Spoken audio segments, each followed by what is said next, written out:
You Forever by Tuesday Love Sang Rampa. Read to you by BlueFriend. Lesson 7. This is going to be a short lesson, but a very important one. It is suggested that you read this particular lesson very, very carefully indeed.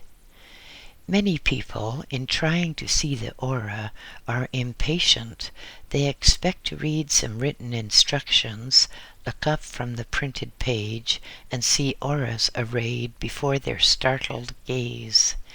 It is not quite so simple as that. Many of the great masters take almost a lifetime before being able to see the aura, but we maintain that provided the person be sincere and will practice conscientiously, the aura can be discerned by the majority of people.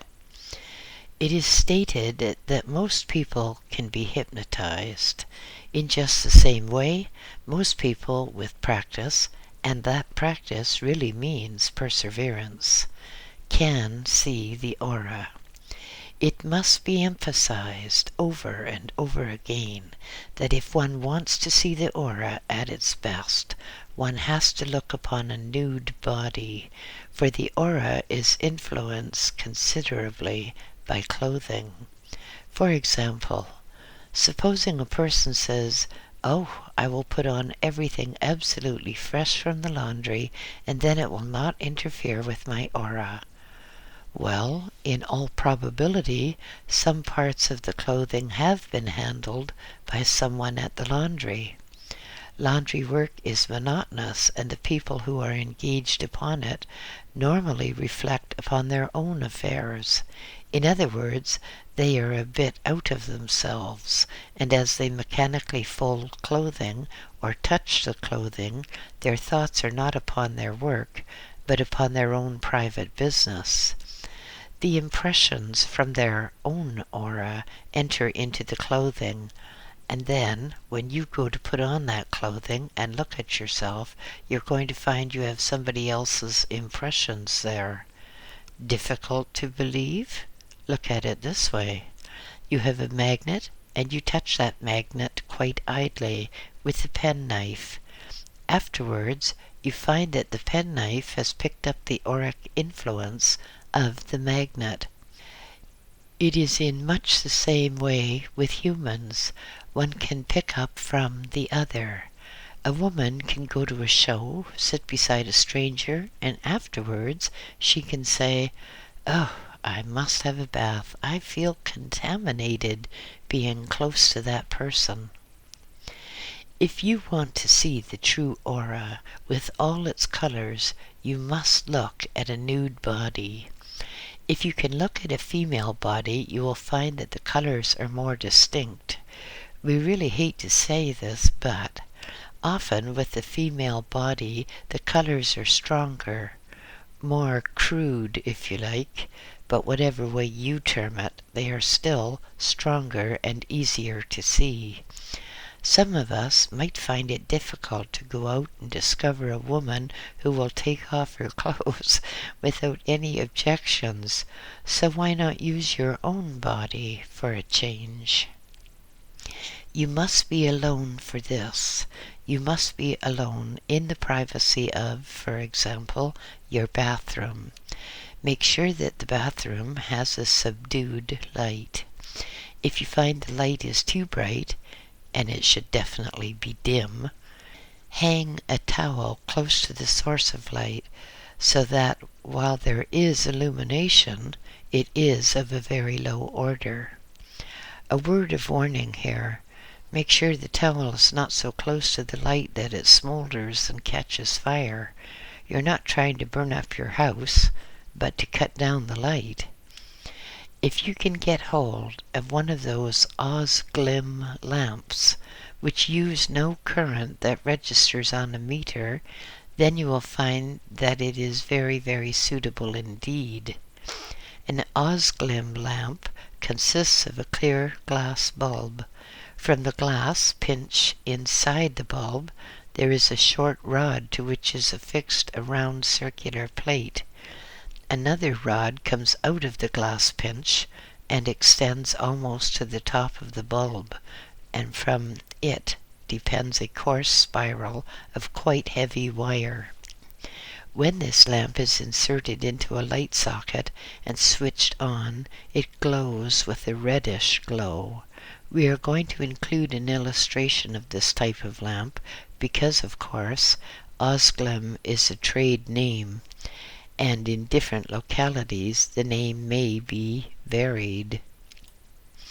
With the Osglem switched on, or with your illumination of a definitely dim order, take off all your clothes and look at yourself in a full-length mirror. Do not try to see anything for the moment, just relax. Make sure that you have a darkish curtain behind you, either black for preference or dark gray, so that you have what is known as a neutral background. That is, a background which has no color to influence the aura itself. Wait a few moments while gazing at yourself in the mirror quite idly. Look at your head. Can you see a bluish tinge around your temples? Look round your body, from your arms to your hips, for instance. Do you see a bluish flame, almost like an alcohol flame? You have all seen the type of lamp which some jewelers use, which burns methylated spirits, or wood alcohol, or any of those spirituous liquids. The flame is a bluish flame. Often it sparkles yellow at the tips. The etheric flame is like that. When you see that, you are making progress. You may not see it the first, the second, or the third time that you try. In the same way, a musician cannot always get the results that he wants on the first, second, or third time that he plays a difficult piece of music. The musician persevered, so must you. With practice, you will be able to see the etheric. With more practice, you will be able to see the aura. But again and again, we must repeat, it is much easier, much clearer with the nude body. Do not think that there is anything wrong with the nude body. People state, man is made in the image of God. So what is wrong in seeing the image of God unclad? Remember, to the pure, all things are pure.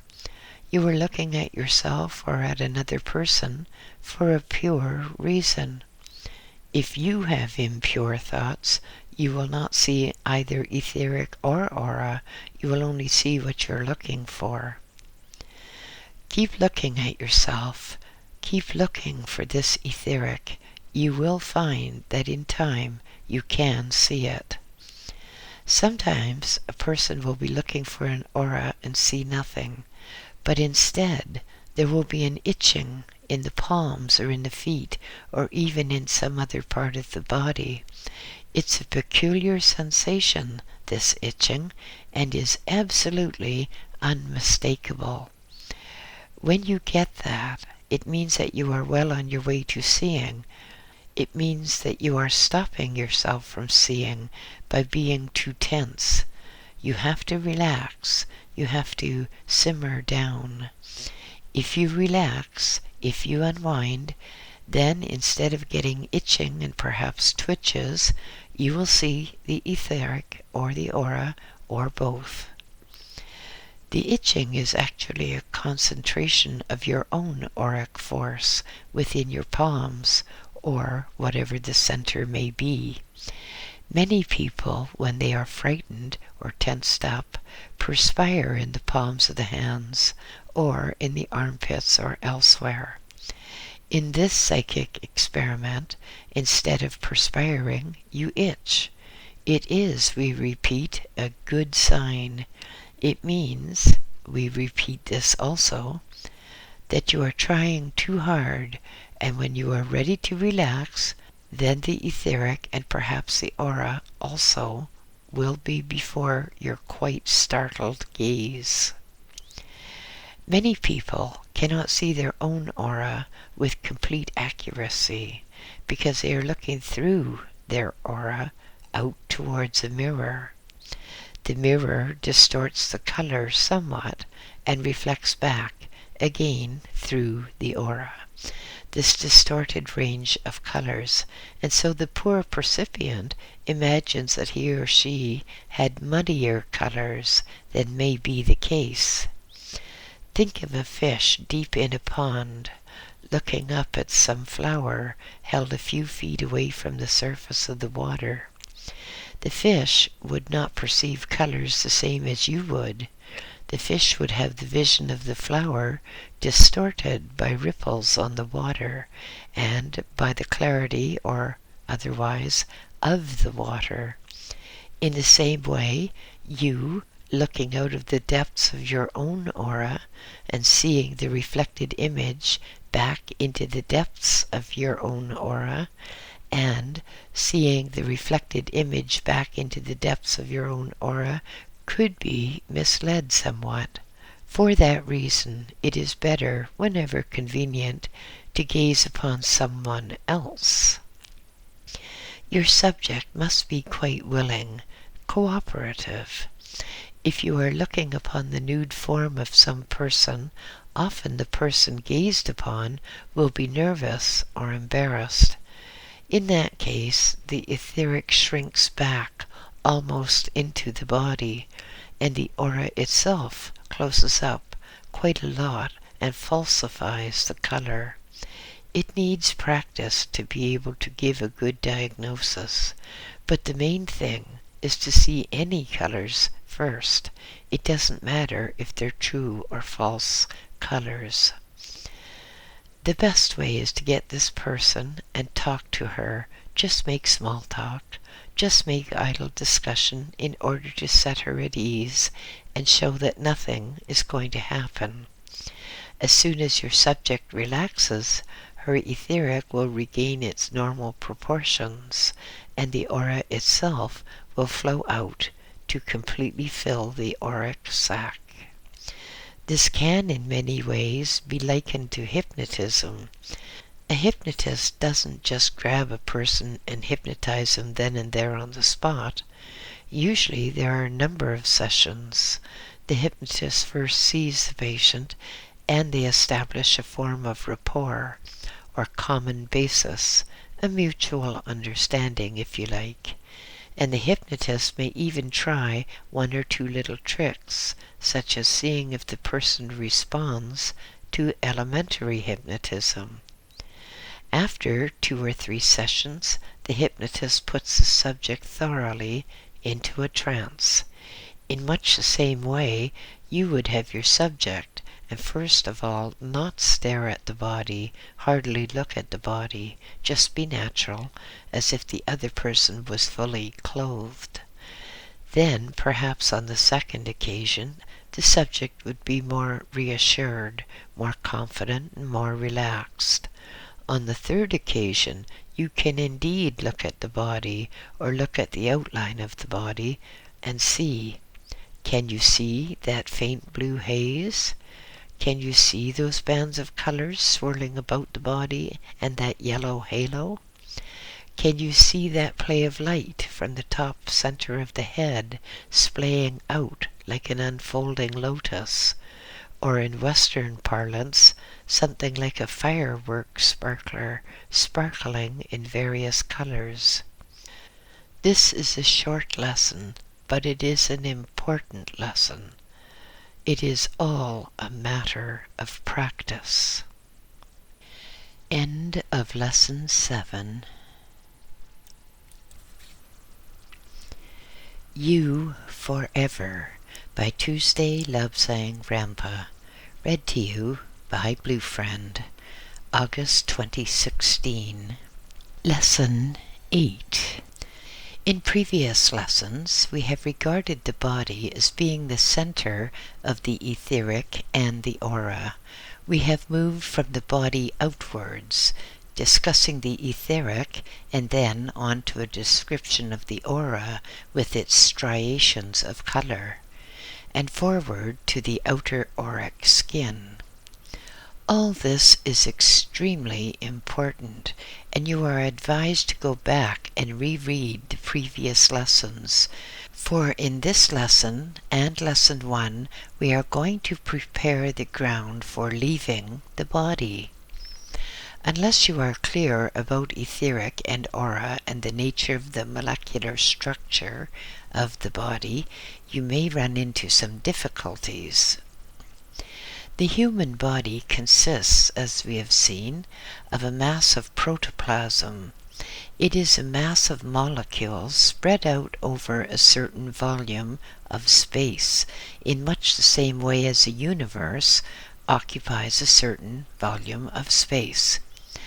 Now we are going to go inwards, away from the aura, away from the etheric, and into the body, for this flesh body is just a vehicle, just a suit of clothes, the garb of an actor who is living out his allotted part upon the stage, which is the world.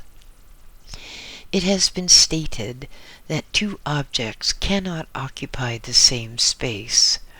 That is reasonably correct when one thinks of bricks or timbers or pieces of metal. But if two objects have a dissimilar vibration, or if the spaces between their atoms and neutrons and protons are wide enough, then another object can occupy the same space. You may find that difficult to understand, so let us put it in a different way. Let us give perhaps two illustrations. Here's the first. If you get two glasses and you fill them right up to the brim with water, you will find that if you tip a little sand, say a teaspoonful, into one of the filled glasses, the water will overflow and will run down the side, showing that in this case the water and the sand cannot both occupy the same space, and so one has to give way.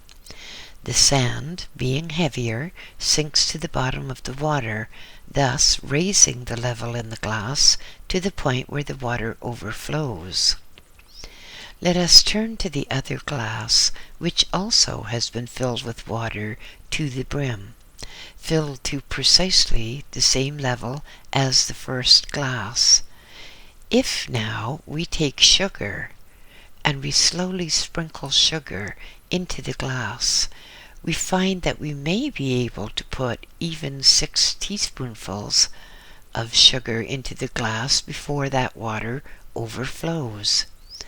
If we do this slowly, we will see that the sugar disappears. In other words, it dissolves. As it dissolves, its own molecules occupy spaces between water molecules, and thus it does not take up any more space. Only when all the spaces between the water molecules has been filled with sugar molecules does the excess sugar pile up on the bottom of the glass and eventually causes the water to overflow. In this case, we have clear proof that two objects can occupy the same space. Let us have another illustration. Let us look at the solar system. This is an object, an entity, a something. There are molecules or atoms which we call worlds moving about in space. If it is true that two objects cannot occupy the same space, then we could not send a rocket from the Earth into space, nor could people from another universe enter this universe, because if they did so, they would be occupying our space. So, under suitable conditions, it is possible for two objects to occupy the same space. The human body, consisting of molecules with a certain amount of space between atoms, also houses other bodies, tenuous bodies, precisely the same as to composition as in the human body. That is, they consist of molecules. But just as earth, or lead, or wood consists of a certain arrangement of molecules, molecules of a certain density, spirit bodies have their molecules fewer and further between each. Thus it is quite possible for a spirit body to fit into a flesh body in the most intimate contact, and neither occupies space needed by the other. The astral body and the physical body are connected together by the silver cord. This latter is a mass of molecules vibrating at a tremendous speed. It is in some ways similar to the umbilical cord which connects a mother to her baby. In the mother, impulses, impressions, and nourishment flow from her to the unborn baby. When the baby is born and the umbilical cord is severed, then the baby dies to the life it knew before. That is, it becomes a separate entity, a separate life.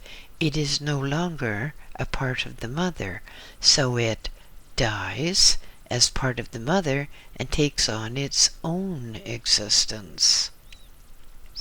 The silver cord connects the over-self and the human body, and impressions flash from one to the other during every minute of the flesh body's existence. Impressions, commands, lessons, and at times even spiritual nourishment can come down from the over-self to the human body.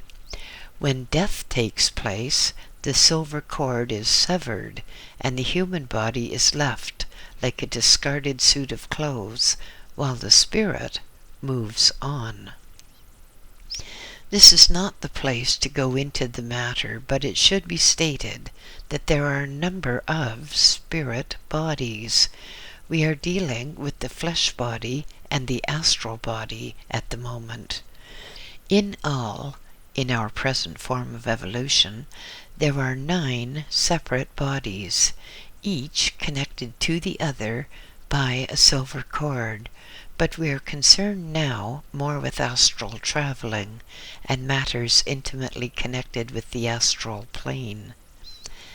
Man, then, is a spirit briefly encased in a body of flesh and bones, encased in order that lessons may be learned and experiences undergone, experiences which could not be obtained by the spirit without the use of a body.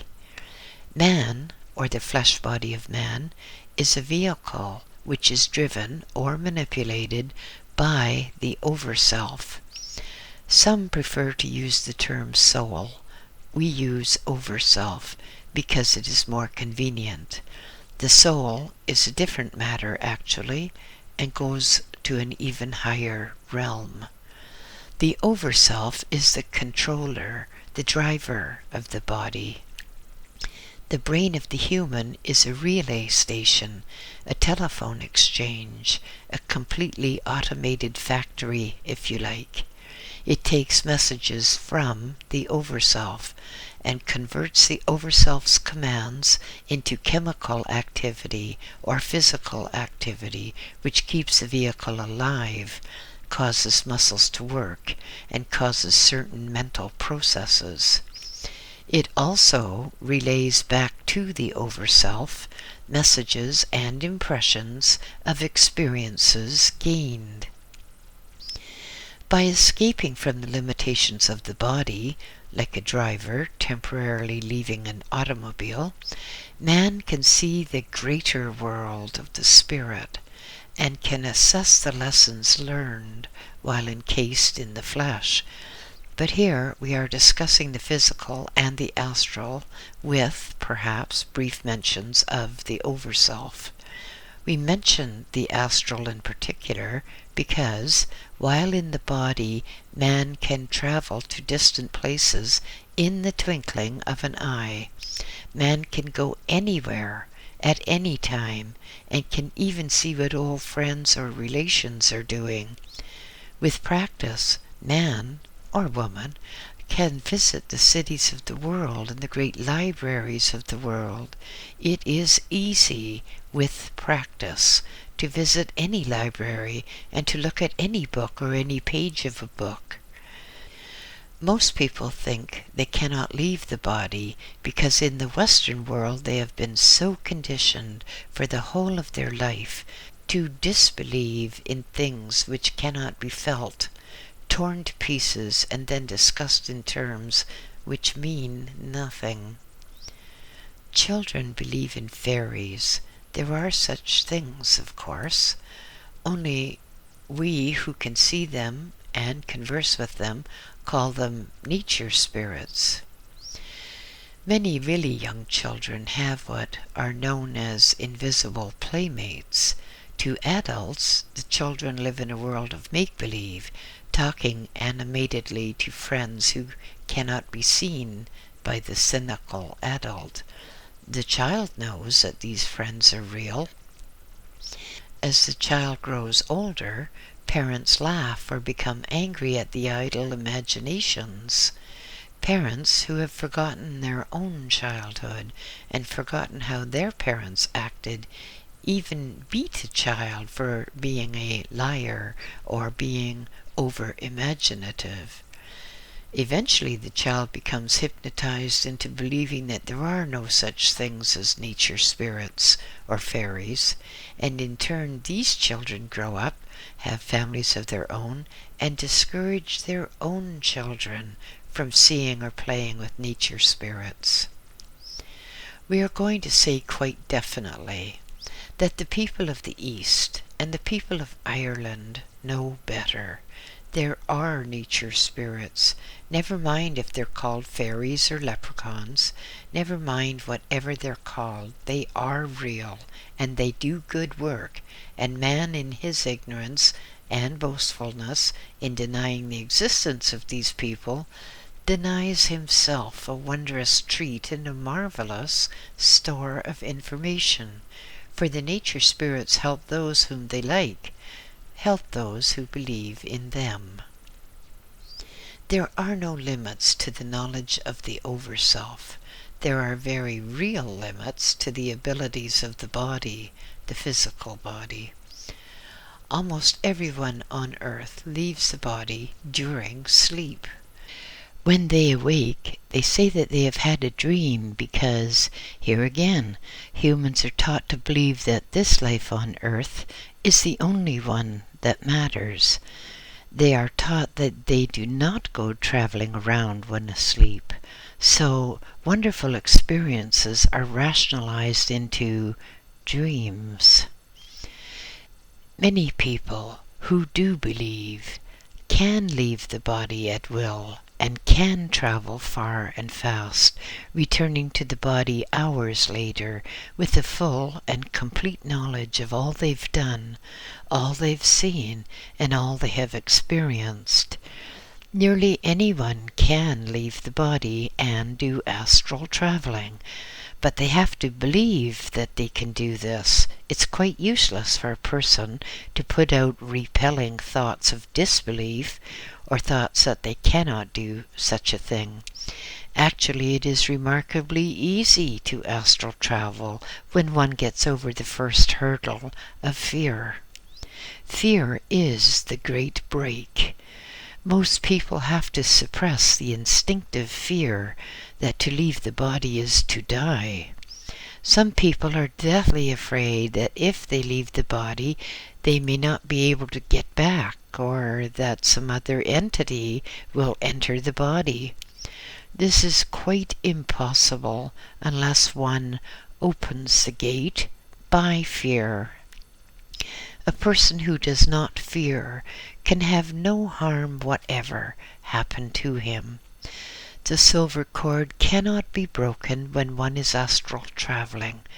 No one can invade the body unless one gives a definite invitation by being terrified. You can always return to your body, just the same as you always awaken after a night of sleep. The only thing to be afraid of is being afraid. Fear is the only thing which causes any danger. We all know that the things which we fear rarely happen. Thought is the main drawback after fear, because thought, or reason, poses a real problem. These two, thought and reason, can stop one from climbing high mountains. Reason tells us that a slip will cause us to be cast down and dashed to pieces. So thought and reason should be suppressed. Unfortunately, they have bad names. Thought. Have you ever thought about thought? What is thought? Where do you think? Are you thinking from the top of your head or the back of your head? Are you thinking in your eyebrows or your ears? Do you stop thinking when you close your eyes? No. Your thought is wherever you concentrate. You think wherever you concentrate upon. This simple, elementary fact can help you get out of your body and into the astral. It can help your astral body soar as free as a breeze. Think about it. Reread this lesson so far, and think about thought. Think how thought has often kept you back because you thought of obstacles. You thought of unnamed fears. You may, for instance, have been alone in the house at midnight with the wind howling outside, and you may have thought of burglars. You may have imagined someone hiding behind a curtain ready to jump out at you. Thought here can harm. Think of thought some more. You are suffering from toothache, and reluctantly you go to see the dentist. He tells you that you have to have a tooth extracted. You are afraid it will hurt. You sit there in the dental chair in fear. As soon as the dentist picks up his hypodermic to give you an injection, you automatically wince, and perhaps even turn pale. You are sure it's going to hurt.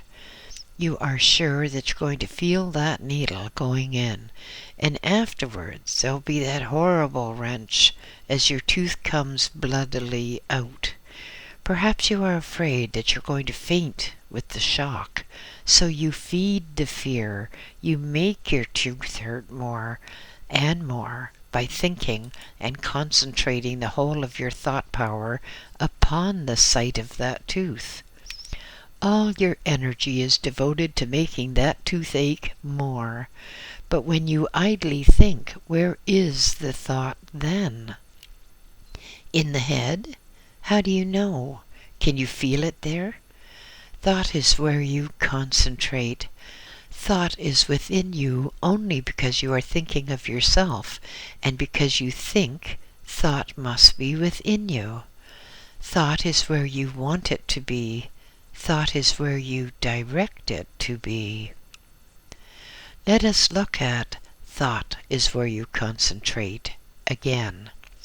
In the heat of battle, men have been shot or stabbed and felt no pain. For a time they may not even have known they were wounded.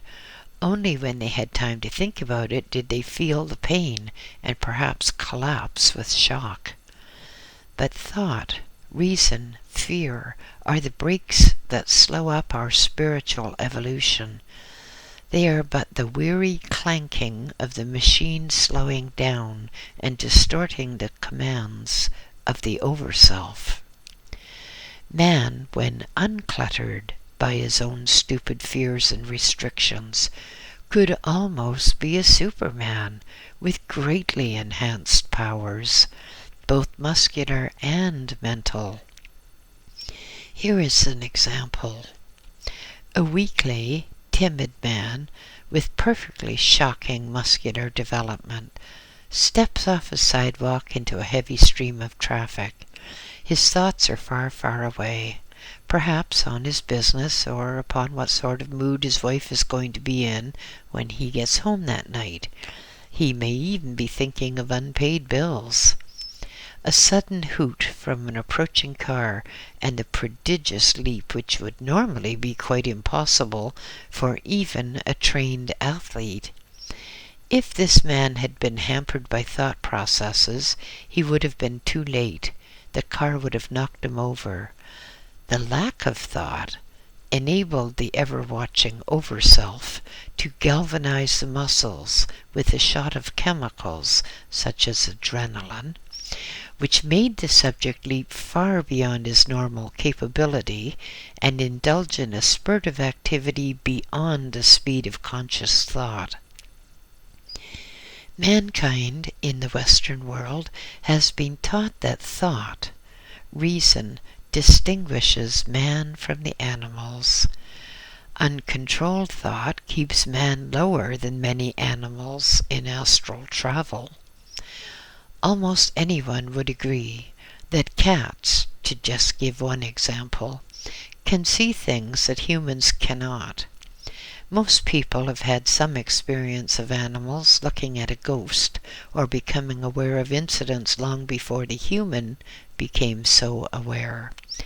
Animals use a different system from reason and thought, and so can we. First, though, we have to control our thoughts. We have to control all those weary tag ends of idle thought which constantly creep past our minds. Sit down somewhere where you're comfortable, where you can be completely relaxed, and where no one can disturb you. If you wish, extinguish the light, for light is a drawback in a case such as this. Sit idly for a few moments, just thinking about your thoughts. Look at your thoughts.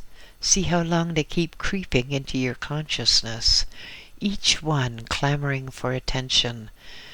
That quarrel with the man at the office, the unpaid bills, the cost of living, the world situation, what you would like to say to your employer. Sweep them all aside. Imagine that you are sitting in a completely dark room at the top of a skyscraper. Before you, there's a large picture window covered by a black blind. A blind which has no pattern, nothing which could prove a distraction. Concentrate on that blind. First of all, make sure there are no thoughts crossing your consciousness, which is that black blind.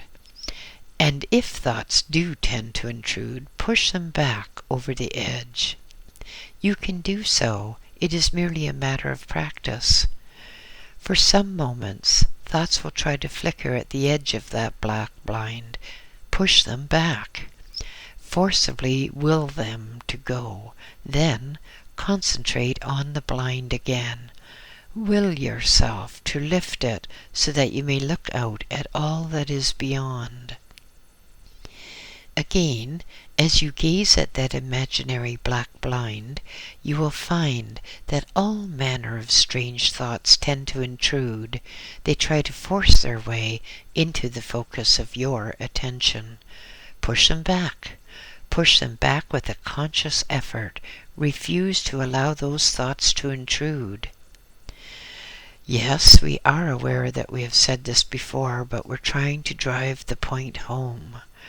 When you can hold an impression of complete blankness for a short time, you will find that there's a snap as a piece of parchment is being torn.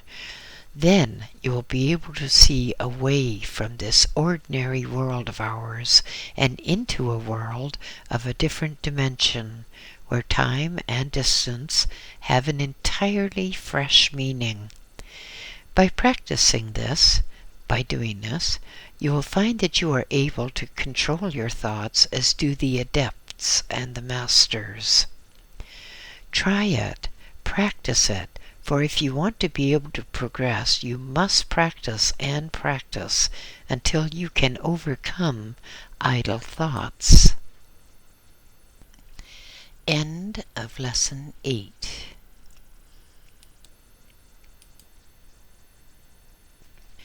You Forever by Tuesday Lobsang Rampa, Read to you by BlueFriend. This is Lesson 9. In the last lesson, we dealt in the concluding stages with thought. We said, thought is where you want it to be.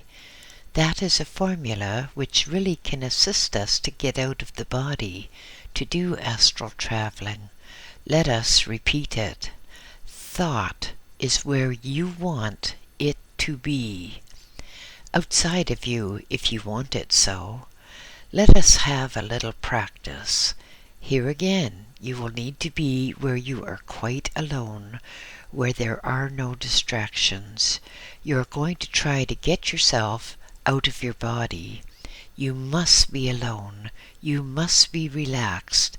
And we suggest that for ease, you lie down, preferably upon a bed. Make sure that no one can intrude and ruin your experiment. When you are settled, breathing slowly, thinking of this experiment, concentrate on a point 6 feet in front of you. Close your eyes, concentrate, will yourself to think that you, the real you, the astral you, watches your body from some 6 feet away. Think, practice, make yourself concentrate. Then, with practice, you will suddenly experience a slight, almost electric shock, and you will see your body lying with eyes closed some 6 feet away. At first, it will be quite an effort to achieve this result. You may feel as if you are inside a big rubber balloon, pushing. You push and strain, and nothing seems to happen. It almost seems to happen. Then, at last, suddenly, you burst through, and there is a slight snapping sensation, almost as, in fact, puncturing a child's toy balloon. Do not be alarmed. Do not give way to fright, because if you remain free from fright, you will go on and not have any trouble whatever in the future. But if you are afraid, you will bounce back into the physical body, and you'll have to start all over again at some other date. If you bounce back into your body, there is no point in trying anything more that day, for you will rarely succeed. You just need sleep. Rest first. Let us go further. Let us imagine that you have got out of your body with this simple, easy method. Let us imagine that you are standing there looking at your physical component and wondering what to do next. Do not bother to look at your physical body for the moment. You will see it again quite often. Instead, try this. Let yourself float about the room like a lazily drifting soap bubble, for you do not even weigh as much as a soap bubble now. You cannot fall. You cannot hurt yourself. Let your physical body rest at ease. You will, of course, have dealt with that before freeing your astral from this fleshly sheath. You will have made sure that your flesh body was quite at ease. Unless you took this precaution, you may find, when you return to it, that you have a stiff arm or a cricked neck. Be certain that there are no rough edges that would press into a nerve, for if, for example, you have left your physical body so that an arm is extended over the edge of the mattress, there may be some pressure upon a nerve which will cause you a pins and needles sensation later. Once again, then, make sure that your body is absolutely at ease before making any attempt to leave it for the astral body. Now, let yourself drift. Let yourself float about the room. Idly move around as if you were a soap bubble drifting on vagrant air currents. Explore the ceiling and the places where you could not normally see.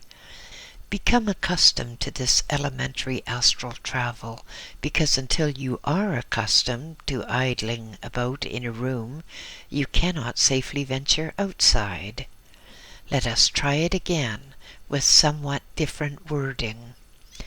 Actually, this astral travel affair is easy. There is nothing to it, so long as you allow yourself to believe that you can do it. Under no circumstances, under no conditions should you feel fear, for this is not a place for fear. In astral travel, you are journeying to freedom. It is only when back in the body that you need to feel imprisoned, encased in clay, weighted down by a heavy body which does not respond very well to spiritual commands. No, there is no place for fear in astral travel. Fear is quite alien to it. We are going to repeat astral travel directions under slightly different wording. You are lying flat on your back on a bed. You have made sure that every part of you is comfortable. There are no projections sticking into nerves. Your legs are not even crossed, because if they were, at the point where they cross, you might have a numbness after, just because you will have interfered with the circulation of the blood. Rest calmly, contentedly. There are no disturbing influences, nor are you worried. Think only of getting your astral body out of your physical body. Relax, and relax yet more. Imagine a ghostly shape corresponding roughly to your physical body, gently disengaging from the flesh body and floating upwards like a puffball on a light summer's breeze. Let it rise up. Keep your eyes closed otherwise. For the first 2 or 3 times, you may be so startled that you will twitch, and that twitch may be violent enough to reel in the astral to its normal place within the body. People frequently jerk in a peculiar manner just when they are falling asleep. All too often it's so violent that it brings one back to full wakefulness. This jerk is caused by a too rough separation of the astral body and the physical body. For, as we have already stated, nearly everyone does astral traveling by night, even if so many people do not consciously remember their journeying. But back to our astral body again. Think of your astral body gradually, easily separating from the physical body, drifting upwards to about 3 or perhaps 4 feet above the physical. There it rests above you, swaying gently. You may have experienced a sensation of swaying just when you were falling asleep. That was the astral swaying. As we have said, the body is floating above you, possibly swaying a little, and connected to you by the silver cord, which goes from your umbilicus to the umbilicus of the astral body. Do not look too closely, because we have already warned you that if you become startled and twitch, you will bring your body back and have to start all over again on some other occasion. Suppose you heed our warning and do not twitch, then your astral body will remain floating above for some moments. Take no action at all, hardly think. Breathe shallowly, for this is your first time out, remember, your first time consciously out, and you have to be careful. If you are not afraid, if you do not twitch, the astral body will slowly float off. It will just drift away to the end or the side of the bed, where quite gently, without any shock whatsoever, it will gradually sink so that the feet touch, or almost touch, the floor. Then the process of making a soft landing over, your astral will be able to look at your physical and relay back what it sees. You will have a quite discomforting sensation of looking at your own physical body, and we point out now that it is often a humiliating experience. Many of us have a completely erroneous idea of what we look like. Do you remember when you first heard your voice? Have you heard your voice on a tape recorder? For the first time, you may have frankly disbelieved that it was your voice, that you may have thought someone was playing a trick on you, or the recorder was faulty. The first time one hears one's voice, one disbelieves it. One becomes appalled and mortified. But wait until you see your body for the first time. You will stand there in your astral body with your consciousness quite fully transferred to your astral body, and you will look down upon that reclining physical body. You will be horrified. You will not like the shape of the body nor the complexion. You will be shocked at the lines on the face and the features, and if you advance a little further and look into your mind, you will see certain little quirks and phobias which may even cause you to jump back into the body out of sheer fright. But supposing you surmount this first frightening meeting with yourself, what then? You must decide where you are going, what you want to do, what you want to see. The easiest system is to visit some person with whom you are well acquainted, perhaps a close relative who lives in a neighboring city. First, it should always be a person that you frequently visit, because you have to visualize the person in considerable detail. You have to visualize where he or she lives and precisely how to get there. Remember, this is new to you doing it consciously, that is, and you want to follow the exact route which you would follow if you were going in the flesh. Leave your room, move to the street, in the astral of course, but do not worry, people can't see you. Traverse the path with which you would normally take, keeping fixed before you the image of the person whom you want to visit and how to get there. Then, very speedily, far more quickly than the fastest car could take you, you will be at your friend's or relative's house.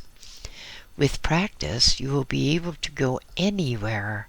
Seas, oceans, and mountains will be no bar, no obstacle to your path.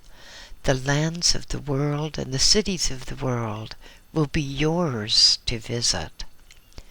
Some people think, oh, supposing I go and I cannot get back, what then? And the answer is, you cannot get lost. It is quite impossible to get lost. It is quite impossible to harm yourself or to find that your body has been taken over. If anyone comes near your body while you are astral traveling, the body relays a warning and you are reeled in with the speed of thought. No harm can come to you. The only harm is fear. So, do not fear, but experiment, and with experiment will come a realization of all your hopes, all your ambitions in the realms of astral travel. When you are in the astral stage consciously, you will see colors more brilliantly than you do in the flesh. Everything will shimmer with life. You may even see particles of life about you like sparks. That is the vitality of the earth, and as you pass through it, you will pick up strength and courage. A difficulty is this: you cannot take anything with you, and you cannot bring anything back. It is, of course, possible under some conditions, and this comes with much practice only. that you materialize in front of a clairvoyant, but it is not easy to go to a person and carry out a diagnosis of their health condition, because you really need to be able to discuss things like that. You can go to a shop and look over their stock and decide what you want to go and buy the next day. That is quite permissible. Often when you visit a shop in the astral, you will see the flaws and the shoddiness of some of the goods which are high priced. When you are in the astral and you want to return to the physical, you should keep calm. You should let yourself think of the flesh body. Think that you are going to go back and that you are going to get in. As you think this, there will be a blur of speed, or there may even be an instantaneous shift from wherever you were to a spot 3 or 4 feet above your reclining body. You will find that you are there, drifting, undulating slightly, just as when you left the body. Let yourself sink down very, very slowly. It must be slowly because the two bodies have to be absolutely synchronized. If you do it right, you will sink into the body without a jar, without any tremor, without any sensation other than that the body is a cold and heavy mass. If you should be clumsy and you should not exactly align your two bodies, or if someone should interrupt you so that you go back with a jerk, you may find that you have a headache, some almost migraine type of headache.